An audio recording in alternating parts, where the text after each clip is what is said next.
ഇപ്പൊ ഡിവോഴ്സ് ആയി എന്നുള്ളത് ഞാൻ തന്നെ അന്ന് എന്താ പറയാ എന്റെ ഫ്രണ്ട്സൊക്കെ വിളിച്ചു, കല്ലു ഇങ്ങനെ സായിച്ചനും എന്റെ ഫ്രണ്ട്സും സായിച്ചനും ബിന്ദമ്മാന്നാ വിളിക്കുക, സായിച്ചനും ബിന്ദമ്മയും ഡിവോഴ്സ് ആയി എന്നൊക്കെ പറഞ്ഞു.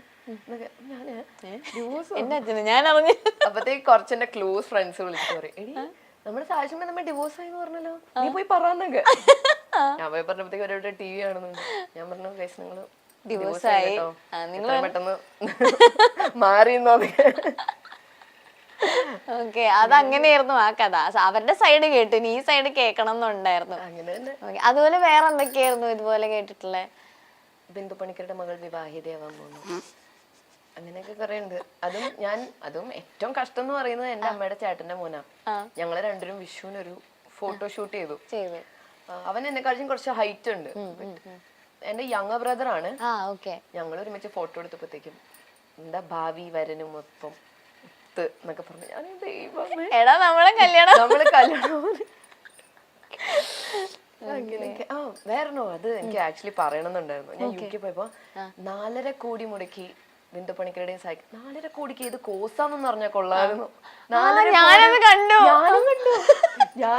അപ്പൊ എന്റെ ഫ്രണ്ട്സ് ഒക്കെ ഇനി 4 അല്ല 10 എന്ന് പറഞ്ഞു കമന്റ് കുറഞ്ഞു പോയി.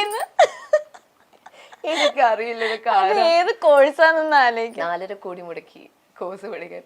അവിടെ മനുഷ്യനെ ജീവിച്ചു, അവിടെ വേറെ പണി ചെയ്യുന്ന മനുഷ്യനവിടെ ജീവിച്ചോണ്ടിരിക്കണേ സൈഡായിട്ട്. അതൊക്കെ ക്രേസിയാണ്. അങ്ങനെ ഓരോ കാര്യങ്ങള്. പക്ഷെ ഇപ്പൊ അതൊക്കെ ശീലം. ഇപ്പൊ ഓർക്കുമ്പോ ചിരി വരണ്ടല്ലേ. UK പോയാലും വെറുതെ വിടില്ലല്ലോ എന്ന്. 4.5 കോടി ഞാൻ ഇപ്പോഴും ആലോചിക്കും, ഇതായിരിക്കും അങ്ങനെ കോഴ്സ് ഒക്കെ ഉണ്ടോ, ഇത്രയും കോടിയൊക്കെ. ഒരു ഇപ്പൊ എനിക്ക് തോന്നുന്നു ഭയങ്കര ഒരു സ്റ്റാർ കിഡ് ആണെങ്കിൽ പോലും അതിന് ഭയങ്കര ഒരു വാല്യൂ കൊടുത്തിട്ടോ. ഇപ്പൊ ചില ആളുകൾ നമ്മൾ അത് യൂട്ടിലൈസ് ചെയ്യാൻ നോക്കും, നല്ല രീതിയിൽ യൂട്ടിലൈസ് ചെയ്യാൻ നോക്കുന്ന ആളുകളുണ്ട്. പക്ഷെ കല്യാണിയുടെ ഇതിൽ തന്നെ നിന്ന് ചെയ്യാനായിട്ട് ശ്രമിച്ചു പോകുന്ന ഒരാളായിട്ട് എനിക്ക് തോന്നിയിട്ടുണ്ട്. അങ്ങനെ തന്നെയല്ലേ?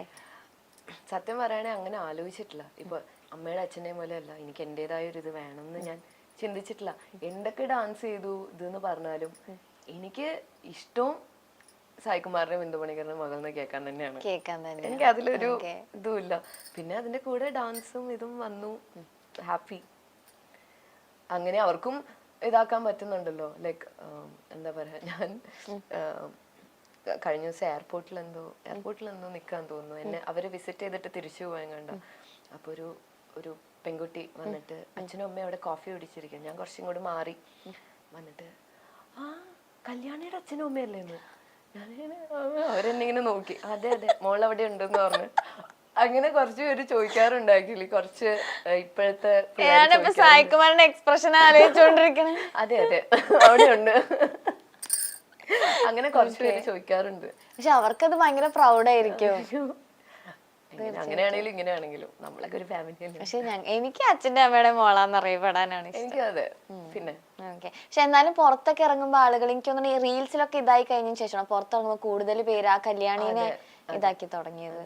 റീൽസ് ഒക്കെ ഒന്ന് മെച്ചപ്പെട്ടു വന്നപ്പോ ആൾക്കാര് തിരിച്ചറിയാൻ. ഈവൻ UK പോകുമ്പോഴും ഞാൻ അത്ഭുതപ്പെടാറുണ്ട് actually. Like I am grateful that ഇപ്പൊ ഒരു വഴി കൂടെ പോകുമ്പോ ഒക്കെ എനിക്കിപ്പോഴും ഓർമ്മയുണ്ട്. ഞാൻ സെൻട്രൽ ലണ്ടൻ അല്ല, ഈസ്റ്റ് ലണ്ടൻ ആണ്. ഞാൻ ഇങ്ങനെ നടക്കും, ഈവനിങ് നടക്കും, ചിലപ്പോൾ എനിക്ക് ക്ലാസ് ഇല്ലാത്ത സമയത്ത് നടക്കുമ്പോൾ ഒരു സ്വിഗ്ഗി അല്ല, അവിടെ എന്താ ഊബർ ഈറ്റ്സും അല്ല, ഡെലിവറു എന്ന് പറഞ്ഞിട്ട് എന്തോ ആപ്പ്. അപ്പൊ ഡെലിവറി ചെയ്യണ ഒരു 40+ ഉണ്ടാവും. എന്റെ ബാക്കിൽ സൈക്കിൾ നിർത്തിയപ്പോ ഞാൻ പേടിച്ചു ആക്ച്വലി. സ്നാച്ചിങ് ഒക്കെ ഭയങ്കര കൂടുതലാണ്. ഞാൻ വിചാരിച്ചു സ്റ്റാബിങ് ഒക്കെ കൂടുതലാണ് ആക്ച്വലി അവിടെ. ഞാൻ പേടിച്ചു. ഞാൻ നോക്കിയപ്പോഴത്തേക്ക് അവര്, അയ്യോ പേടിക്കണ്ട, മലയാളി, അതെ സായികുമാറിന്റെ മോളല്ലേ. ഞാൻ പറഞ്ഞു അതെ, അയ്യോ എനിക്ക് ഭയങ്കര ഇഷ്ടമാട്ടോ എന്നൊക്കെ പറഞ്ഞ ഒരു സെൽഫി ഒക്കെ എടുത്തിട്ട് പോയി. അതൊക്കെ ഒരു സന്തോഷല്ലേ നാട്ടിലൊക്കെ. എന്താ ചേട്ടാ, കോമഡി ആണെങ്കിലും സീരിയസ് ആണെങ്കിലും ഏത് വേഷവും അനായാസമായി കൈകാര്യം ചെയ്യാൻ കഴിയുന്ന ഒരാളാണ് ബിന്ദു പണിക്കർ.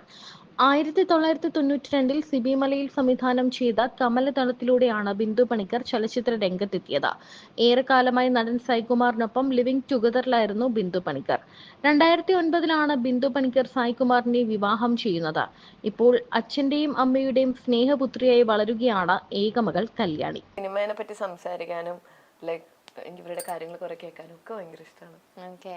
ഓരോ കഥകളൊക്കെ പറയുമായിരിക്കുമല്ലോ, പണ്ടത്തെ സെറ്റിലെ ഓരോ കഥകൾ. സെറ്റിലൊക്കെ പോവാറുണ്ടായിരുന്നു കല്യാണി?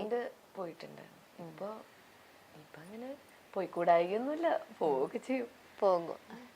ഓക്കെ. പിന്നെ സായിച്ചേട്ടൻ പറഞ്ഞൊരു കാര്യം, എല്ലാവരും പറഞ്ഞു നിങ്ങളെ കുത്തിപ്പൊക്കാമോ. അല്ല ഇത് പ്രത്യേകിച്ച് ഞാൻ പറഞ്ഞില്ല, ഇപ്പൊ ഈ റീസെന്റ് ഇന്റർവ്യൂല് ഞാൻ ഇരുന്ന് കണ്ടപ്പോ ഒക്കെ ഫുൾ കല്യാണിയാ.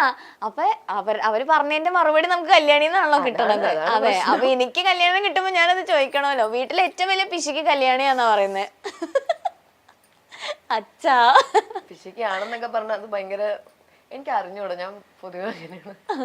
അത് നല്ലതാണോ ചീത്തയാണോ സത്യം പറഞ്ഞാൽ അറിഞ്ഞൂടാ. പൊതുവെ ഞാൻ ഏതാണ്ട് എനിക്ക് സായിച്ചേട്ടൻ പറഞ്ഞപ്പോ കണക്ട് ചെയ്യാൻ പറ്റുന്നുണ്ടായിരുന്നു.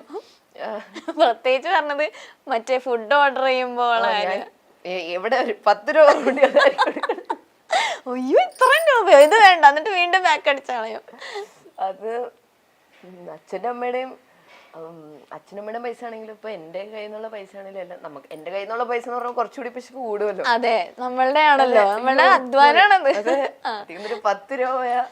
അതെ, ഓവർ പിശുക്കൊന്നും ഇല്ല കേട്ടോ. എനിക്ക് വേറൊരാൾക്ക് എനിക്ക് ഇഷ്ടമുള്ളവർക്ക് മേടിച്ചു കൊടുക്കാനോ അല്ലെങ്കിൽ ഇഷ്ടമുള്ളവർക്ക് ചെയ്തു കൊടുക്കാനൊന്നും എനിക്ക് അല്ല. ഇത് ലൈക്ക് പിശുക്ക് മീൻസ് അങ്ങനെ ആയിരിക്കില്ല അവർ ഉദ്ദേശിച്ചത്. നമ്മൾ ഈ സേവ് ചെയ്ത് വെക്കുന്ന ഒരു സ്വഭാവം ഉണ്ടാവില്ല. എനിക്കും ഉണ്ടാ സ്വഭാവം. എന്റേതായ എന്തെങ്കിലും മേടിക്കാൻ ഒരു ഇച്ചിരി മേടിച്ചെന്ന സന്തോഷം. ഓ തന്നോളൂ. ഓക്കെ. വീട്ടില് അച്ഛൻ അമ്മ ഈ ഒരു ഫീൽഡിൽ നിൽക്കുമ്പോഴേക്കും വരുന്ന ലൈക്ക് കോമൺ ആയിട്ട് വരുന്ന കുറെ ഗസ്റ്റ് ഒക്കെ ഉണ്ടാവും. ലൈക്ക് ഇപ്പൊ നമ്മളുടെ സെലിബ്രിറ്റീസ് ഒക്കെ ആയിക്കോട്ടെ, എപ്പോഴും വീട്ടിലേക്ക് വരുന്ന ഒരു ഗസ്റ്റ് ആയിരുന്നു കല്യാണി ചെറുതിലേ തൊട്ട് കാണുന്നത്. അങ്ങനെ സെലിബ്രിറ്റീസ് ഇവര് എന്ന് പറഞ്ഞാൽ ഞാൻ എപ്പോഴും പറയും നിങ്ങൾ എന്ത് സെലിബ്രിറ്റീസ് ആണെന്ന് ഞാൻ ചോദിക്കാറുണ്ട്. ഇവരെ ഒരു ഷൂട്ട് ലൊക്കേഷനിൽ പോയി ഒരു പരിപാടിക്ക് പോവാ, എല്ലാരോടും സംസാരിച്ച് എല്ലാരോടും നല്ല, എന്നിട്ട് അങ്ങനെ അങ്ങ് വരും. നിങ്ങക്ക് കുറച്ചൊരു സ്പെൻഡ് ഒക്കെ ചെയ്ത് കുറച്ച് അവര് പോവാ, എല്ലാത്തിലും കൂടുക, തിരിച്ചു വരും. കോണ്ടാക്ട്സ് അതെ അങ്ങനെയാണ്. ഞാൻ അങ്ങനെ ആരെയും അങ്ങനെ എല്ലാരെയും കണ്ടിട്ടുണ്ട്, ഓരോരുത്തരുടെ സ്ക്രിപ്റ്റ് പറയാനൊക്കെ വന്നിട്ടുണ്ട്. അതല്ലാണ്ട് ഒന്നിൽ കൂടുതൽ വന്ന ഒരാള് പറയാൻ എനിക്ക് അറിയില്ല. അല്ല ലൈക്ക് എപ്പോഴെങ്കിലും അവരുടെ രണ്ടുപേരുടെ ഒരു കോമൺ ഫ്രണ്ട് ആയിട്ട് എപ്പോഴും ഒരാൾ, ഇപ്പൊ അച്ഛനും ആണെങ്കിലും അല്ലെങ്കിൽ അമ്മയ്ക്കാണെങ്കിലും അങ്ങനെ ഉണ്ടാവും. ഞാൻ കോളിൽ ഏറ്റവും കൂടുതൽ കണ്ടത് ഇന്നസെന്റ് അങ്കിളാണ്. എല്ലാ കാര്യത്തിലും എന്തുണ്ടെങ്കിലും വിളിച്ചു പറയേ, അതൊക്കെ ഞാൻ എപ്പോഴും കേട്ടിട്ടുള്ള ഒരു ശബ്ദം അദ്ദേഹത്തിന്റെയാണ്. ഇന്നസെന്റ് അങ്കിളുടെ കോളിൽ എപ്പോഴും ഞാൻ ചില സമയത്ത് വിളിക്കുമ്പോ ഒക്കെ സ്പീക്കർ ഇട്ട് ഞാനും കേൾക്കാറുണ്ട്. ഭയങ്കര രസമാണ്, നമ്മളെ ഭയങ്കരമായിട്ടും മോട്ടിവേറ്റ് ചെയ്യുന്ന ഒരു ടോക്കായിരുന്നു. ബിന്ദു പണിക്കരുടെ ഭർത്താവ് മരിക്കുമ്പോൾ കല്യാണിക്ക് 6 വയസ്സ് മാത്രമായിരുന്നു പ്രായം. ആദ്യ ഭർത്താവ് ഫിക്സ് വന്ന് മരിച്ചതാണെന്ന് ബിന്ദു പണിക്കർ പറയുന്നു. സഞ്ചയനം കഴിഞ്ഞ ഉടനെ അഭിനയിക്കാൻ പോയിട്ടുണ്ട്. ആ സമയത്ത് മുന്നോട്ട് പോകാൻ അഭിനയിക്കുകയല്ലാതെ എനിക്ക് മറ്റു മാർഗങ്ങളില്ലായിരുന്നു. സിനിമ ഇൻഡസ്ട്രിയിൽ നിന്നും നല്ല സഹായങ്ങൾ എനിക്ക് ലഭിച്ചിട്ടുണ്ട്. അതിനിടയിലാണ് സായികുമാർ ജീവിതത്തിലേക്ക് വരുന്നത്. ഭർത്താവ് എന്നതിലുപരി നല്ലൊരു സുഹൃത്താണ് എനിക്ക് സായിയേട്ടൻ. എന്തും തുറന്ന് സംസാരിക്കാം, പങ്കുവയ്ക്കാം. ഞങ്ങൾക്കിടയിലെ ആ സൗഹൃദമാണ് എന്നും ഞങ്ങളുടെ സന്തോഷം എന്നാണ് മുൻപ് സായികുമാറിനെ കുറിച്ച് ബിന്ദു പണിക്കർ പറഞ്ഞത്. റീൽസിലൂടെയും ഡാൻസ് വീഡിയോകളിലൂടെയും ഫേമസ് ആണ് കല്യാണി. താരപുത്രി ആയതുകൊണ്ട് മാത്രമല്ല കലാപരമായ കഴിവുകളിലൂടെയും ഒരുപാട് ആരാധകരെ സൃഷ്ടിച്ച കല്യാണിയും ഇപ്പോൾ മലയാളികളുടെ പ്രിയ താരമാണ്. മോഹൻലാലിന്റെ മകളായി അഭിനയിച്ചുകൊണ്ട് സിനിമയിലേക്ക് എത്താൻ ഒരുങ്ങുകയാണ് കല്യാണി. പഠനം കഴിഞ്ഞ ശേഷമാണ് കല്യാണി ഇപ്പോൾ തിരിച്ചെത്തിയിരിക്കുന്നത്. കുക്ക് ചെയ്യാൻ ഒരുപാട് ഇഷ്ടപ്പെടുന്ന കല്യാണി തിരഞ്ഞെടുത്ത വിഷയവും അതുമായി ബന്ധപ്പെട്ടതാണ്. ഫ്രഞ്ച് ക്യുസിൻ ഷെഫ് ആകാനുള്ള ഡിപ്ലോമ കോഴ്സ് പഠിക്കാനാണ് കല്യാണി ലണ്ടനിൽ പോയിരുന്നത്. 1998 ബിജു ബി നായരുമായി ബിന്ദു പണിക്കർ വിവാഹിതയായത്. 2003 ബിജു ബി നായർ മരിച്ചു. ആദ്യ ഭർത്താവിന്റെ മരണശേഷം 2009 ബിന്ദു നടൻ സായികുമാറുമായി ജീവിതം പങ്കിടാൻ തീരുമാനിക്കുന്നത്. ആദ്യ വിവാഹത്തിലെ മകളാണ് കല്യാണിയെങ്കിലും അച്ഛനെ ജീവന് തുല്യം സ്നേഹിക്കുന്ന ഒരു മകൾ കൂടിയാണ് കല്യാണി. സായി അച്ഛൻ എന്നാണ് വിളിക്കുന്നത്. എന്തിനും ഏതിനും അച്ഛനെയാണ് കൂടുതൽ ഇഷ്ടം എന്നാണ് കല്യാണി പറയുന്നത്. അച്ഛൻ ഇച്ചിരി ഗൗരവക്കാരനാണ്, വലുതായിട്ടൊന്നും സംസാരിക്കാറില്ല. എന്നാൽ പോലും അമ്മയേക്കാൾ കൂടുതൽ കാര്യങ്ങൾ കൈകാര്യം ചെയ്യാൻ അറിയുന്നത് അച്ഛനാണ്. അച്ഛനെയാണ് തനിക്ക് കൂടുതൽ ഇഷ്ടമെന്ന് കല്യാണി പറയുന്നു. അച്ഛന്റെ അമ്മയുടെയും ഒരു ബോണ്ടിങ് ഇപ്പൊ നമ്മൾ ഇന്റർവ്യൂസ് ഒക്കെ കാണുമ്പോഴാണെങ്കിൽ എല്ലാത്തിലും അവരുടെ ഒരു സ്പെഷ്യൽ ബോണ്ടിങ് ഉണ്ട് അച്ഛനും അമ്മയും തമ്മിൽ. രണ്ടുപേരും അങ്ങോട്ടും ഇങ്ങോട്ടും കളിയാക്കി. അതെ, ഞാൻ UK പോയപ്പോ കണ്ടായിരുന്നു കുറച്ച് കൂടുതൽ ഇന്റർവ്യൂസ് അറിയാതെ. ഞാനിങ്ങനെ അതില് കല്യാണിക്കേട്ട് നല്ല പണി വെക്കുന്നുണ്ട് രണ്ടുപേരും കൂടെ.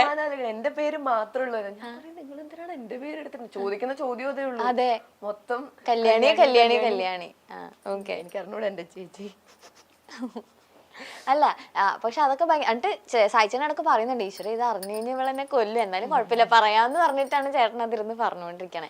എനിക്ക് തോന്നുന്നു അതിൽ ഏറ്റവും കൂടുതൽ പറഞ്ഞൊരു കാര്യം സിനിമയുടെ കാര്യമായിരുന്നു പറഞ്ഞത്. പക്ഷെ അതിനെക്കുറിച്ചൊരു ഡിസ്കഷൻ ഉണ്ടായിട്ടില്ല, ഇതുവരെ സംസാരിച്ചിട്ടില്ല, അങ്ങനെ ചോദിച്ചിട്ടേ ഇല്ല എന്ന് ചേട്ടൻ ഇങ്ങനെ പറയുന്നുണ്ടായിരുന്നു. ആ ഒരു ഫീൽഡിനോടൊരു ഇൻട്രസ്റ്റ് ഇല്ല എന്നല്ല, തീർച്ചയായിട്ടും എനിക്ക് ഇൻട്രസ്റ്റ് ഉണ്ട്. ലൈക്ക് ഡാൻസും അതും ഈ ഒരു ആർട്ടിസ്റ്റിക് സംഭവങ്ങൾ എനിക്ക് ഭയങ്കര ഇഷ്ടമാണ്. പിന്നെ ഞാൻ പഠിക്കാൻ പോയി, അത് കഴിഞ്ഞു, ഇനി അറിയില്ല ഭാവിയിൽ ചിലപ്പോ നമ്മള് പിന്നെ ലാലേട്ടന്റെ സ്ക്രിപ്റ്റ് ഒക്കെ വരണ്ടേ? അതെ. എന്റെ ദൈവമേ, അല്ലേ? അതെനിക്ക് കുറെ നാൾ മുന്നേ ഉള്ള ഒരെണ്ണത്തിൽ ഞാൻ കണ്ടിരുന്നു, ആരുടെ കൂടെ അഭിനയിക്കണം ചോദിച്ചപ്പോ ലാലേട്ടന്റെ പേര് ഇങ്ങനെ പറയുന്നുണ്ടായിരുന്നു. അവരെയൊക്കെ ആർക്കാ ഒരു ആഗ്രഹം ഇല്ലാത്തത് ലാലേട്ടന്റെയും മമ്മൂക്കയുടെയും പൃഥ്വിരാജിന്റെയും കൂടെ ഒക്കെ അഭിനയിക്കാൻ. അതെ. പിന്നെ സായിച്ചേട്ടൻ പറഞ്ഞത് എനിക്ക് തോന്നുന്നു ബിന്ദു ചേച്ചിയേക്കാൾ കൂടുതൽ കുറച്ചുകൂടെ കണക്ട് ആയിട്ടുള്ള സായിച്ചേട്ടൻ്റെ അടുത്താണല്ലേ. എവിടെ പോയാലും വിളിച്ച് പറയും എന്ന് പറഞ്ഞു. അച്ഛൻ ഇടക്ക് വാസുവണ്ണനാവുന്നോണ്ടാണോ അത് പേടിച്ചിട്ട് വിളിച്ചു പറയാണോ? അല്ല, ഈ എന്താ പൊതുവെ കുറച്ചുകൂടി ശാന്തമായ കാര്യങ്ങൾ ഡീൽ ചെയ്യുന്ന അച്ഛനാണ്. അത് മാത്രം, അത് എവിടെ പോയാലും അങ്ങനെ വിളിക്കും. അച്ഛൻ ത്രൂ അമ്മയിലേക്ക് കണക്ട് ചെയ്യാനുള്ള പ്ലാൻ ആണോ അത്? അതിന് എന്തെങ്കിലും ചെറിയ കളത്തരൊക്കെ ഉണ്ടെങ്കിൽ ആദ്യം അച്ഛനോടെ പറയുള്ളൂ, വഴി ഇങ്ങനെ അമ്മയോട് പൊക്കോളും. അല്ല പൊതുവെ സായിച്ചേട്ടൻ എങ്ങനെയാ ഇപ്പൊ ഒരു കാര്യങ്ങളൊക്കെ ഓപ്പൺ ആയിട്ട് സംസാരിക്കുമ്പോ ഒക്കെ? അധികം ഇപ്പൊ എന്തെങ്കിലും കാര്യം ഉണ്ടെങ്കിൽ തന്നെ അധികം വഴക്ക് പറയുമോ അല്ലെങ്കിൽ അധികം അതിനെ പറ്റി സംസാരിക്കാം ഒന്നുമില്ല. തോന്നുന്ന കാര്യങ്ങള് പറയേണ്ട രീതിയിൽ കുറച്ച് പറയുള്ളൂ. പക്ഷെ പറയുന്നതില് എന്തെങ്കിലും വഴക്കൊക്കെ പറയണ അങ്ങനെ. പക്ഷെ പൊതുവെ വീട്ടില് ഭയങ്കര കാം പേഴ്സൺ ആണ്. ഇപ്പൊ ഞാൻ ശരിക്കും ഓപ്പൺ ആയിട്ട് ചോദിക്കുകയാണെങ്കിൽ സ്ക്രിപ്റ്റും കാര്യങ്ങളൊക്കെ സിനിമയുടെ ബേസ് ചെയ്തിട്ടൊക്കെ വരുന്നുണ്ടാവുമല്ലോ കല്യാണിക്ക്. എന്തുകൊണ്ടാ ഇപ്പൊ വേണ്ടെന്നുള്ളൊരു ഡിസിഷൻ? ഇപ്പൊ വേണ്ടെന്നല്ല, നല്ലത് ലൈക് നമുക്ക് ചെയ്യാൻ പറ്റുന്ന ഒരു ക്യാരക്ടറിനെ ഉള്ളൂ. എനിക്ക് അറിയില്ലല്ലോ ഏതാണെന്നൊന്നും അറിയില്ല. ഉണ്ടെങ്കിൽ വരുമ്പോ കാണും, അത്രയും സന്തോഷം. അപ്പൊ ചെയ്യാന്നുള്ളൊരു മൈൻഡില്. എന്നാൽ ഈ ഒരു ഫീൽഡിൽ നിൽക്കുമ്പോ അച്ഛനും അമ്മ എന്തൊക്കെ കാര്യങ്ങളാ പറഞ്ഞു തന്നിട്ടുള്ള ഈ ഒരു ലൈക് ഒരു സിനിമാ ഫീൽഡിനെ ഒക്കെ കുറിച്ചിട്ട്?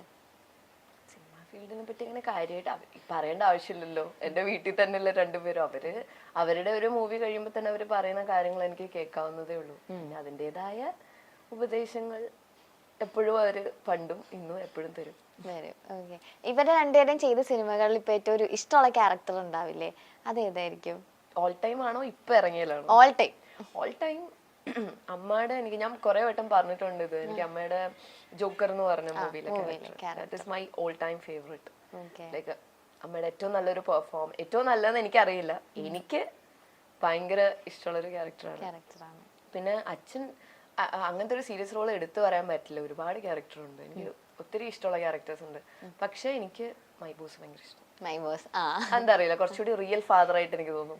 That is actually him. അങ്ങനെയാണല്ലേ? That is actually him. അങ്ങനെയാണ്. ഒരു കോമഡി റിലാക്സേഷൻ ഒക്കെ ഹാൻഡിൽ ചെയ്യാൻ പറ്റുന്ന ഒരു ആള്.